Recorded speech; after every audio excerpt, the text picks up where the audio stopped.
Nietzsche never trusted a man who explained himself, not because honesty was weak, but because he'd watched it get good men killed, slowly, socially, one confession at a time. He believed every person carries 4 secrets that must die with them, never spoken aloud, not to a lover, not to a best friend, not even in a weak 2 a.m. moment when silence feels unbearable. Because the second you hand someone the truth, you hand them a blade. And most people don't even know they're bleeding until years later. Tonight, we're breaking down the 4 things Nietzsche said you must never reveal to another human being. Stay to the end, because the 4th one is the one most people are guilty of right now. And if this hits you somewhere real, hit subscribe. You're going to want to hear what comes next. Let's get started. 1. Never reveal your true ambition. Here's something almost nobody tells you about dreams. The moment you speak one out loud, you start a clock. Not a clock that helps you, a clock that works against you. Nietzsche believed ambition was a fire, and fire only survives in the right conditions. Expose it too soon to the wrong room, and it doesn't grow. It gets smothered, on purpose, by people who smile while they do it. Think about it. The instant you tell someone exactly what you're chasing, you've handed out 2 different weapons. To the jealous, you've given a timeline to sabotage. To the fearful, you've given a head start. Neither one is doing it because they're evil. They're doing it because now you're a threat, and threats get neutralized, quietly, socially, one raised eyebrow and one just looking out for you at a time. Watch the people who actually make it. Really watch them. They almost never narrate the plan. They don't post the goal, they post the result. Because they understand something most people never learn. Results can't be argued with, but intentions can be picked apart by anyone with an opinion and free time. Silence, in this sense, isn't secrecy for its own sake. It's strategy. It's armor. It's the discipline of letting your life speak before your mouth does. So ask yourself honestly, how many times have you announced a goal just to feel the rush of saying it out loud, only to lose momentum the second the validation wore off? That wasn't an accident. That was the exact mechanism Nietzsche warned about. Comment below if you've ever felt a dream die the moment you said it out loud. I guarantee you're not alone. 2. Never reveal your pain. This one is going to feel uncomfortable because it fights against everything you've been taught. We live in a culture obsessed with opening up. Share your wounds. Be vulnerable. Let people in. And on the surface, that sounds healthy, even necessary. But Nietzsche saw something darker underneath that advice.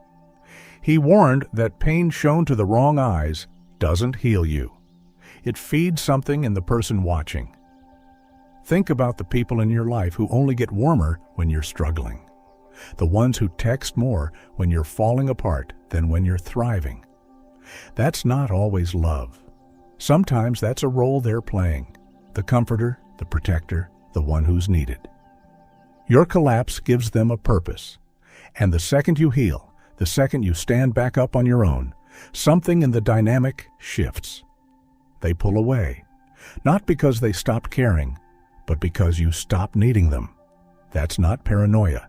That's pattern recognition. And once you see it, you can't unsee it. Real strength was never about hiding pain out of shame. Nietzsche wasn't asking you to be numb. He was asking you to stop performing your wounds for an audience that hasn't earned the front row seat. There's a difference between healing in front of people who love you and bleeding in front of people who feed on it. So before you overshare your struggle with the next person who asks, "You okay?" Pause. Ask yourself who you're really talking to, a witness or a spectator.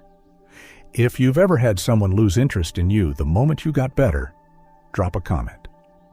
I want to know I'm not the only one who's lived that. 3. Never reveal your next move. This is where the lesson stops being comfortable and starts feeling almost dangerous to hear. because most of us have been trained to do the exact opposite. Nietzsche believed power belongs to the people who act while everyone else is still talking. And look around. The world is full of people explaining themselves before they've even started, laying out the plan, the timeline, the strategy, as if honesty is a shield. It isn't. It's a floodlight pointed directly at your own blind spots. Every army that announced its battle plan before the battle lost more wars than it won. Every person who's told a rival exactly how they intend to rise has handed that rival a map straight to their own throat. That's not an exaggeration. That's just how competition works, whether it's a boardroom, a breakup, or a family feud over money. You don't owe anyone a preview of your future. Not your coworkers, not your ex, not the family member who just wants to understand your plan. Let them be surprised by the result. Surprise can't be sabotaged. A plan, once spoken, can. This doesn't mean living like a ghost. It means understanding that your next move is fuel, and fuel burns fastest when it's exposed to air. Keep it contained until it's ready to actually move something. Notice how the most successful shifts in your own life, the ones that actually stuck, probably happened quietly. And the ones you announced to everyone? How many of those actually came true?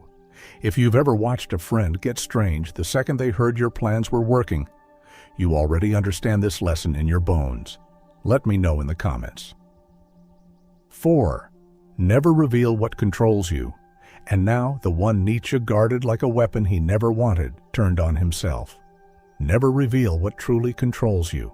Not your weakness, not your trigger. Not the one sentence, the one look, the one memory that can knock the composure right out of you in seconds. Because here's the terrifying part, the moment someone discovers what controls you, they no longer need strength to defeat you. They just need to find the button.